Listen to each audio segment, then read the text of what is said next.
everyone, and welcome back to Rules as Written Character Builds. My name is Zach, and on this channel I make character builds for 2024 5th edition Dungeons & Dragons, aiming to strike a balance between theme and combat capability. I first started playing Dungeons & Dragons back in 2015. That means that this year it'll be 10 years spent with my favorite hobby. And also, my birthday is this week. So since I'm such a sentimental guy, I thought I would do a special build and put out a video on my favorite character build that I've ever played. And yes, since I love Dragon Ball Z, there was a definite Super Saiyan theme going on at that time. So I like to think of this build as a sequel to my Super Saiyan Conquest Paladin from November of last year. This build was a Swords Bard / Battlemaster fighter. This is also the character that I completed my solo Baldur's Gate 3 run with. This build takes advantage of what is quite possibly my favorite spell in 5th edition, Tensor's Transformation. Now, Reddit thinks that this is a horrible spell, not worth the 6th level spell slot, and not useful for a high level caster, since you can't cast spells while it is active. But I want to show everyone that it has its uses, and it is the most perfect spell imaginable for a College of Swords bard. So, introducing the Super Saiyan version 2, aka my perfect swords bard. With these videos, I focus only on features that either play into the character fantasy or are necessary for the mechanical play of the build. For that reason, you'll often see me skip over class features. That's just me trying to stay on course and keep these videos to a reasonable length. Now, there is a species already included in the player's handbook that is perfect for a Saiyan, and that is the Aasimar. Resistance to necrotic and radiant damage, dark vision, the ability to heal people, but most importantly the big one, Celestial Revelation. A bonus action transformation that lasts for 1 minute. While active, we deal extra radiant damage equal to our proficiency bonus on 1 attack per turn. We also get to choose a type of transformation from a list of 3, Heavenly Wings for a 30-foot fly speed, Inner Radiance for a 10-foot radius area of effect damage aura, or Necrotic Shroud for an area of effect fear burst. Most of the time, we'll be using Inner Radiance for the damage or Heavenly Wings for the flight speed. We get this transformation at 3rd level, and we can use it once per long rest. Now, this power-up is definitely on brand for a Saiyan, but I think it's a bit much to call it a true Super Saiyan transformation. After all, it's only an extra 2 to 6 damage per turn, so we'll just call this our first key power-up. That's our species. Let's take a look at our ability scores. Now, I would love to make this a strength build because I'm a strength player at heart, and Saiyans are an alien species known for their strength, but we are going to be using Defensive Duelist heavily with this build, and that feat requires a 13 dexterity. And we also need a good charisma for bardic inspiration dice, and a good constitution for hit points, so there's no room for all those ability scores. So we'll cut out strength and focus on dexterity instead, so we can still keep all of our other scores in a good place. So our ability scores are going to look like this: a strength of 10, a dexterity of 15, constitution of 14, intelligence of 8, wisdom of 8, and charisma of 15. For our background, I'd like to take the tough feat, but there's no background from the player's handbook that simultaneously grants dexterity and charisma increases and the tough feat. So we'll instead be using a non-player's handbook background. That way we can assign our own ability score increases and choose our own origin feat. We're going to be taking Far Traveler. Saiyans are invaders from another planet, so that's a pretty far way to travel from. So I think this fits. We're going to be increasing our dexterity by +2 for a 17 and our charisma by +1 for a 16. This is a +3 modifier in both. For our origin feat, take Tough, increasing our hit points by 2 per player level. Now, equipment-wise, this character will be dual wielding and wearing medium armor.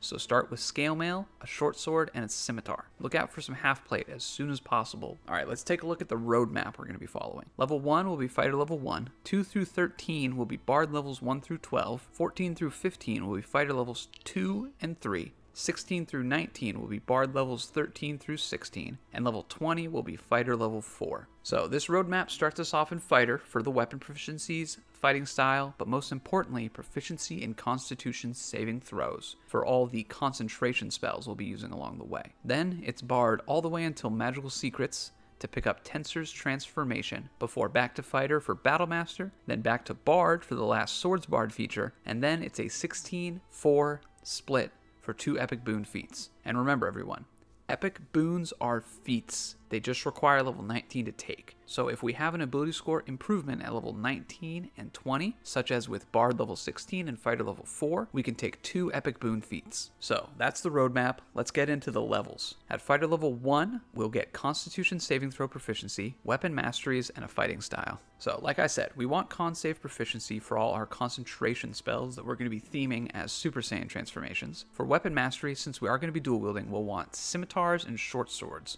for the classic Vex Nick dual wielding combo. Short swords grant Vex. If you hit a creature with this weapon and deal damage to the creature, you have advantage on your next attack roll against that creature before the end of your next turn. And scimitars bring Nick to the table. When you make the extra attack of the light property, you can make it as part of the attack action instead of as a bonus action. You can make this extra attack only once per turn. So with this combo, right at level 1, we can make 2 attacks with our attack action. And if the first one hits, the second one will be at advantage. Now, for our fighting style, you would think we'd take 2 weapon fighting, so our second attack benefits from our ability modifier, but we will get that fighting style at Bard level 3. And although we could swap our fighter fighting style every time we take a level in fighter, we won't be taking another fighter level until level 13, and I don't want to spend 10 levels with only 1 fighting style. So for now, we're just going to take the defense fighting style to increase our armor class by +1 while we're wearing armor. That means that with our scale mail, we're going to be starting out with a 17 armor class. Once we get to character level 4, we'll pick up 2 weapon fighting, so we can add that ability modifier to our offhand attack. Now that's it for fighter level 1. Let's head into Bard for a good while. Bard levels 1 through 11 will pick up Bardic Inspiration, Spellcasting, the Jack of all Trades feature, the College of Swords subclass, an ability score improvement, Font of Inspiration, Extra Attack, Counter Charm, our Uzaru form, aka the Polymorph spell, our Super Saiyan 1 form, aka the Fount of Moonlight spell, an ability score improvement, the Magical Secrets feature, our Super Saiyan 2 form, aka Tensor's Transformation, and an ability score improvement. So, we start out in Bard 1 and we can pick up Bardic Inspiration. This is a pool of d6s equal to our Charisma modifier that we can give to allies as a bonus action. They can roll these dice when they fail a d20 test and add the result to their total, potentially turning a failure into a success. Spoiler alert, College of Swords bards are notorious for using their Bardic Inspiration on themselves. So make sure your allies enjoy these dice on your first 2 levels, because at Bard level 3, they are not getting them anymore. We also get spellcasting at level 1. There are no spells we need right now for our combat transformations, but I always like to take plenty of healing and support spells for our allies. Cure Wounds, Heroism, Healing Word. Like I said, for most of this build, they're not getting Bardic Inspiration from us, so you might as well spend your spell slots to heal them and buff them if you can. In regards to Bard spells, definitely pick up the Starry Wisp cantrip. This is a ranged damage spell that deals 1d8 radiant damage. This is going to be the stand-in for our Ki Blasts with this build. Next, at Bard level 2, we get Jack of all Trades. You can add half your proficiency bonus, round down, to any ability check you make that uses a skill proficiency you lack and that doesn't otherwise use your proficiency bonus. So this one does not work with initiative anymore, unfortunately. That was fun while it lasted through 2024 5th edition, but this is still a great feature and makes Bard a good class if you're going to be dumping ability scores, since once you get this, you won't have any negative modifiers on your skill checks, even if you got a bunch of -1 ability scores. And finally, Bard level 3, character level 4, we get our subclass, and we're going with the College of Swords. This college grants us proficiency with the scimitar and medium armor, which we already have, but it also lets us choose a fighting style between dueling or 2-weapon fighting. As I mentioned before, we are going with 2-weapon fighting. When you make an extra attack as a result of using a weapon that has the light property, you can add your ability modifier to the damage of that attack if you aren't already adding it to the damage. Whew.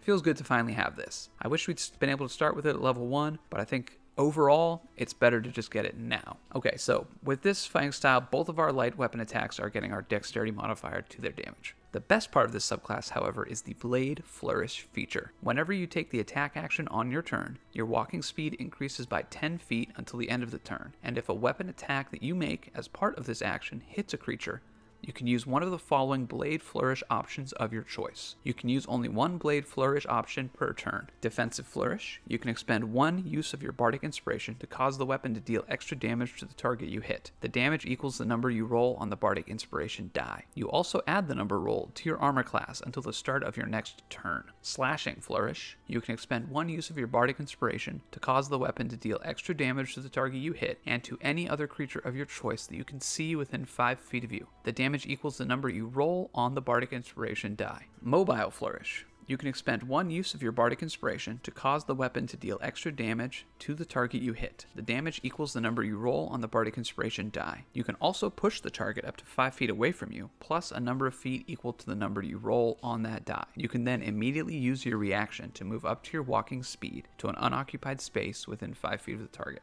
Slashing and mobile are nice. Slashing is especially nice because unlike the sweeping attack from Battlemaster, you deal your extra damage to the original target as well. But the big winner here is defensive flourish. Adding the D6 to your armor class is seriously awesome. Right now we have an armor class of 17, and with defensive flourish that can potentially go up to 23. At this point we have 3 uses of Bardic Inspiration and they recharge on long rests, so use these flourishes sparingly. Since these flourishes add damage to the weapon attack, make sure you activate them if you land a critical hit to double the damage dice. However, it's worth mentioning that even if you double the damage dice, you still only get the original dice to your armor class, so you're never going to be getting 2d6 to your armor class. It's always going to be your first d6 goes to your armor class, your second d6 adds to the damage. This might not seem like how it would work, but there is a sage advice where they talk about this. And yeah, that's how it works, unfortunately. Alright, so Bard level 4, Character level 5 gets us our first ability score improvement. We have a bit of a choice to make here. We could either increase our defensive capability with the defensive duelist feat, or our offensive capability with the dual wielder feat. Personally, I would go for defense, since we can already make 2 attacks on our action thanks to the Nick Mastery property. The defensive duelist feat is as follows. Increase your dexterity score by 1 to a maximum of 20. If you're holding a finesse weapon and another creature hits you with a melee attack, you can take a reaction to add your proficiency bonus to your armor class, potentially causing the attack to miss you.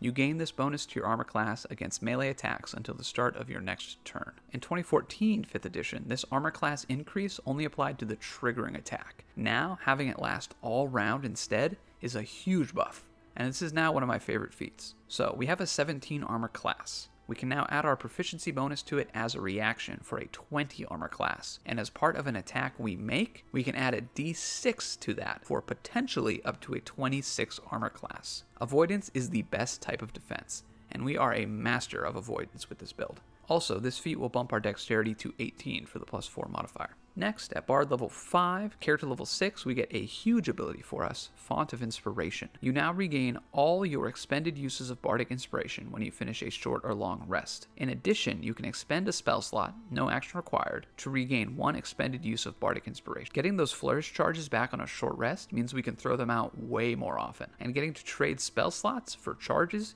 is huge for how often we can use these. I would be cautious about changing 2nd level or even 3rd level spells or above into inspiration, but I think giving up a 1st level spell slot is a dynamite trade-off, especially if we have a big combat encounter coming up and we're out of flourishes and there's no time for a short rest. In that instance, I would trade all my 1st level spell slots for a full set of Bardic Inspiration. Also at this level, our Bardic Inspiration dice becomes a d8, which is even more damage on our flourishes and even more potential armor class from that defensive flourish. Bard level 6 comes next. This is Character level 7, and we finally get extra attack. Now we can make 3 attacks per attack action.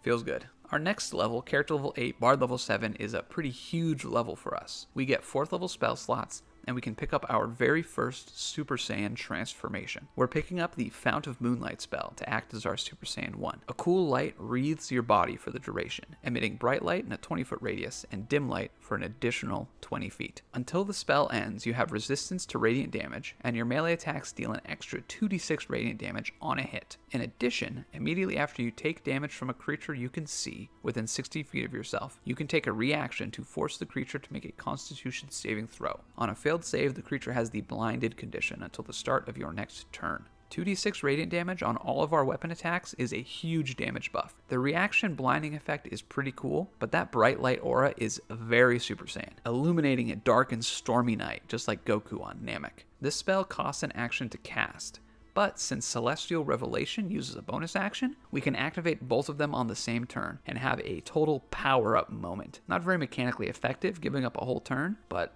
undoubtedly extremely flavorful and on brand for a Dragon Ball Z character. One thing that I hope for anybody who plays this character or a character like this is that they have a really cool moment at the table when they first unlock this ability. The first time a character turns Super Saiyan is always a huge moment. Goku when Krillin was killed, Vegeta against Android 19, Trunks when he found future Gohan murdered by androids 17 and 18. These were all epic moments. For my character that I played, we had just fallen into a trap laid by the BBEG of the campaign, and my character fell under some mind control and was turned against the party. So I got to have a sort of Majin Vegeta moment. I turned Super Saiyan for the very first time and then fought the rest of the party. That was a pretty good campaign. And my DM in that campaign has always been really great about putting in extra time to build player backstories and bringing challenging and meaningful combat encounters to the table. So he was a perfect DM for my Super Saiyan character. That DM was also one of the first subscribers to this channel, so Nolan, if you're watching this one, thanks for being who you are. You're one of the best. But enough personal stories.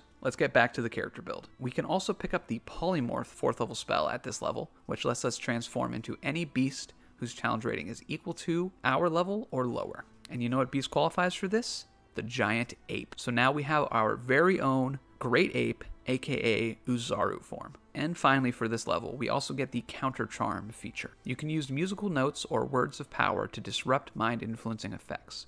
If you or a creature within 30 feet of you fails a saving throw against an effect that applies the charmed or frightened condition, you can take a reaction to cause the save to be re-rolled, and the new roll has advantage. This ability is so much better in 2024 than it was in 2014. This current version is almost like a little mini legendary resistance. So now we have a defensive reaction for our armor class thanks to defensive duelist, and a defensive reaction for our saving throws thanks to counter charm. I told you that Bard level 7 was a huge level for us. If you're starting a campaign that starts at level 8 and you want to play this character, I think this is a great place to start out. You're going to have everything you need to fulfill that fantasy. You'll miss out a little bit on the growing in power part, but you're going to come right into the campaign already a Super Saiyan, which is awesome. Now, let's continue to Bard level 8, character level 9, ability score improvement. Since we just got a spell that adds major damage to every melee attack, let's pick up the dual wielder feat to get another melee attack every turn. Increase your strength or dexterity score by 1 to a maximum of 20. When you take the attack action on your turn and attack with a weapon that has the light property, you can make one extra attack as a bonus action later on the same turn with a different weapon, which must be a melee weapon that lacks the two-handed property. You don't add your ability modifier to the extra attack's damage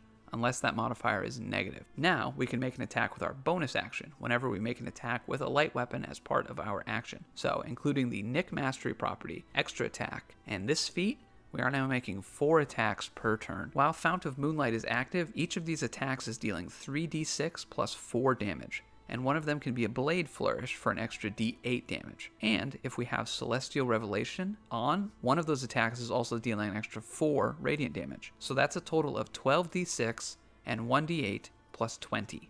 At character level 8, which is not too bad, I think. This feat also increases our dexterity to 19. Character level 11, Bard level 10 unlocks Magical Secrets. This is a little different than it was in 2014.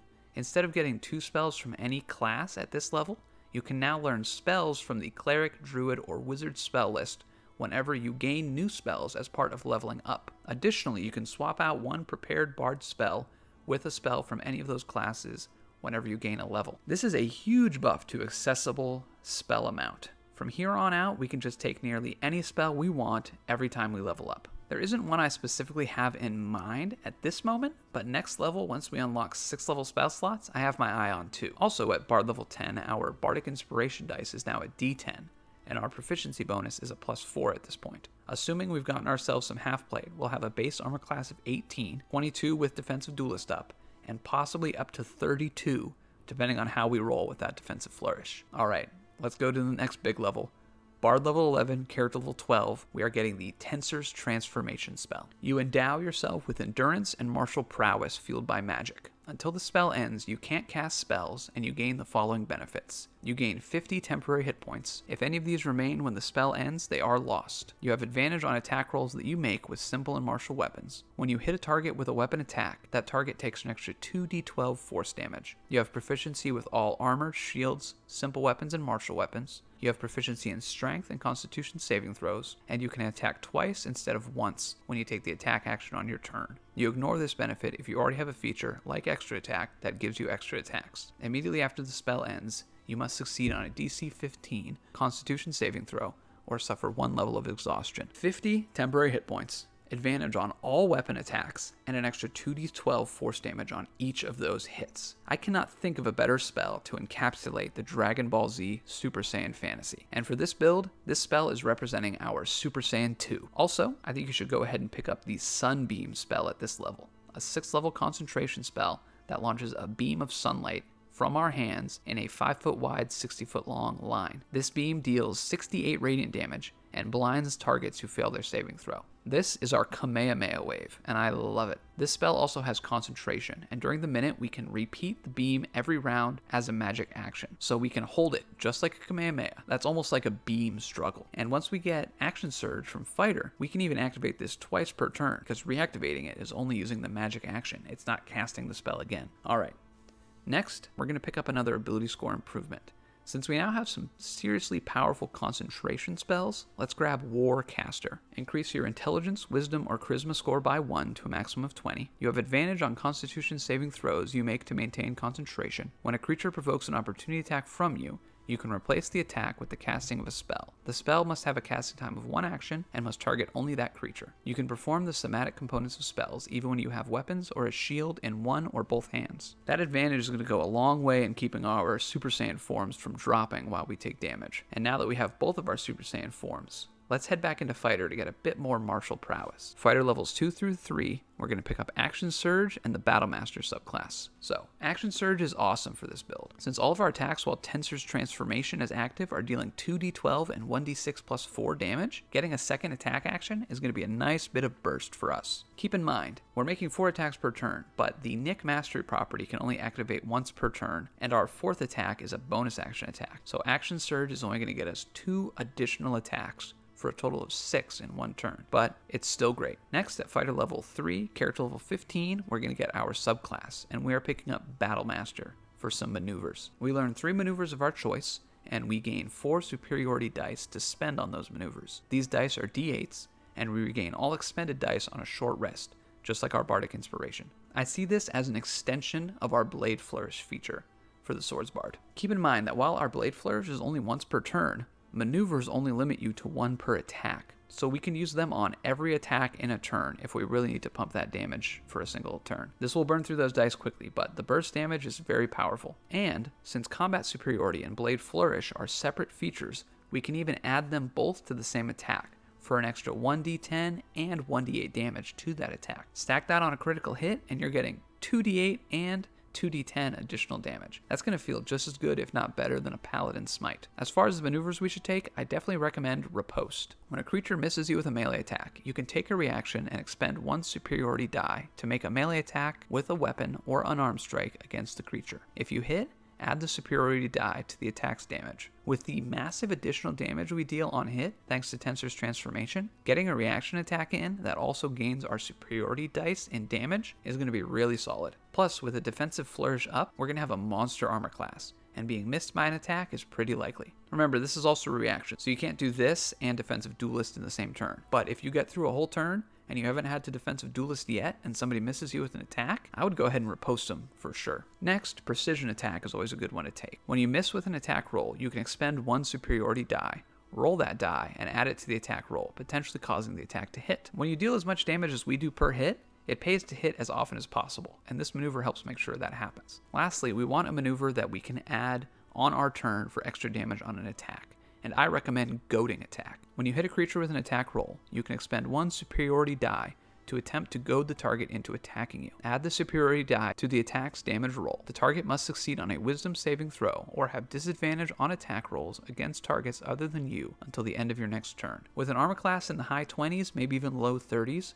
we definitely want enemies to be attacking us. This move is very much a Vegeta, your fight is with me moment. Now that we have the subclass under our belt, let's head back to Bard to pick up the College of Swords subclass's final ability. Bard levels 13 through 16, we're going to pick up Master's Flourish, Bardic Inspiration die improvement, and an ability score improvement. We don't get any features at Bard level 13, but we do get a 7th level spell slot, so we can now cast Tensor's Transformation a 2nd time per day. At Bard level 14, character level 17, we get Master's Flourish. Starting at 14th level, whenever you use a Blade Flourish option, you can roll a d6 and use it instead of expending a Bardic Inspiration die. We only have 3 Bardic Inspiration dice, and only so many spell slots to turn into more of those dice. So once we run out, and still have battles to fight, this ability is going to come in handy quite a bit. Or if you feel like being conservative, maybe at the start of a combat encounter or the start of a dungeon, save your Bardic Inspiration dice for later, just go ahead and throw these Master's Flourishes on there for the D6s. Next, at Bard level 15, character level 18,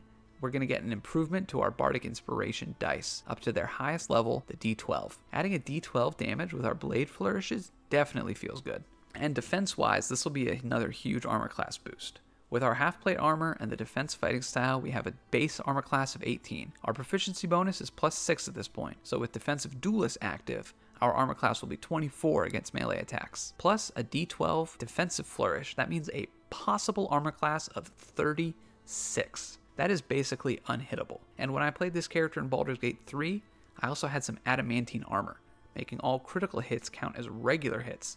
Therefore, they weren't auto hits and they still had to take their modifier into account. So I was basically unhittable unless the enemy had some crazy double-digit to hit modifiers. Add in a displacer cloak and this build gets even more ridiculous. Good times. But anyway, we still have 2 more levels to get through. Bard level 16 is character level 19, meaning that this ability score improvement is eligible for an epic boon feat. And since we're such a melee powerhouse, we are taking the boon of irresistible offense. Increase your strength or dexterity score by 1 to a maximum of 30. The bludgeoning, piercing, and slashing damage you deal always ignores resistance. When you roll a 20 on the d20 for an attack roll, you can deal extra damage to the target equal to the ability score increased by this feat. The extra damage's type is the same as the attack's type. Bump our dexterity up to 20 for the +5 modifier. Overwhelming Strike is going to be huge for us. With 4 attacks per turn, 6 if we action surge, all at advantage thanks to Tensor's transformation, we are actually going to be landing critical hits. Pretty good deal. Now, those crits are going to deal an extra 20 damage. And if we toss in a Blade Flourish and a Battlemaster maneuver into the mix, that'll be an extra 2d12 and 2d8 as well. Lastly, we're going to take Fighter level 4, so an ability score improvement at character level 20, which means we can grab another epic boon. And this time it's going to be the Boon of Combat Prowess. Increase one ability score of your choice by 1 to a maximum of 30. When you miss an attack roll, you can hit instead. Once you use this benefit, you can't use it again until the start of your next turn. Between Peerless Aim and Precision Attack, we are not going to be missing attacks very often. Increase our Charisma by +1 to 18 for the +4 modifier. This also nets us a 4th Bardic Inspiration dice, aka a 4th Blade Flourish. And that's the build. So yeah, seriously, I love this build. Like I said, I've played it once at the table and once in Baldur's Gate 3. I'm not sure what I like more here, the defense or the offense, but both are substantial. We start out with a 17 armor class at level 1. By level 4, we get our defensive flourish to add 1d6 to that AC. Then at level 5, we get defensive duelist to add our proficiency bonus to the armor class as well as a reaction. So just at level 5, we could potentially have a 26 armor class. As that proficiency bonus grows and our Bardic Inspiration dice improves, that number just gets higher and higher. And by level 15, once that armor class is potentially in the high 20s without even using defensive duelist, we can start using our reaction to riposte enemies who inevitably miss their attack rolls against us. And while that defensive ability is growing, our offense is growing right with it in the form of our Super Saiyan transformations and the extra attacks that we're picking up along the way. At level 1, we can make 2 attacks with our light weapons. At level 3, we get Celestial Revelation from our species to add our proficiency bonus to 1 attack per turn. The very next level, we unlock Blade Flourishes to toss our Bardic Inspiration die into our weapon damage once per turn. Extra attack comes online at level 7. At level 8, we unlock Super Saiyan 1 in the form of the Fount of Moonlight spell, giving us a glowing aura and adding 2d6 radiant damage to all of our melee attacks. And then immediately afterwards, at level 9, we get the Dual Wielder feat for another attack on our bonus action. At level 12, we get the pinnacle of our transformations, Tensor's transformation, aka Super Saiyan 2. 50 temporary hit points, advantage on all of our weapon attacks, and 2d12 extra damage on every hit. And we don't slack off in our physical training either. After we unlock all those transformation abilities, we head back into Fighter to pick up Action Surge and Battlemaster maneuvers. At the end of the build, we're capable of making up to 6 attacks in 1 turn, each dealing 2d12 and 1d6 plus 5. Then we can add 1d12 per turn from our Bardic Inspiration, and between 1 and 4 d8s from Battlemaster maneuvers, plus another 6 radiant damage per turn from Celestial Revelation. Assuming we hit with all those, and with advantage, the Precision Attack maneuver, and the Boon of Combat Prowess, we probably will be hitting with most of our attacks. All in all, that's 13d12, 66, and 4d8 plus 36. The average damage there is 159.5, but it could be all the way up to 260 damage.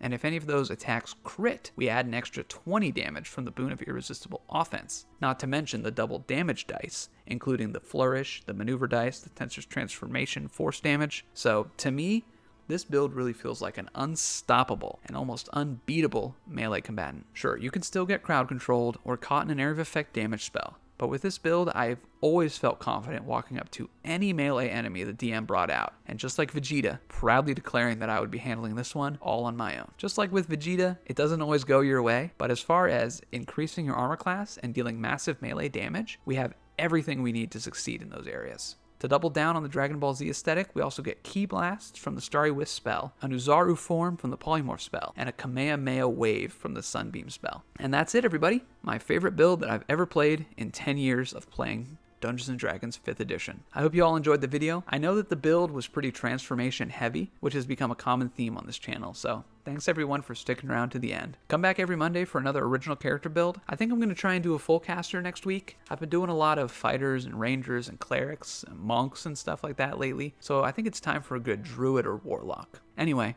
thanks for checking out the video, and I'll see y'all next week.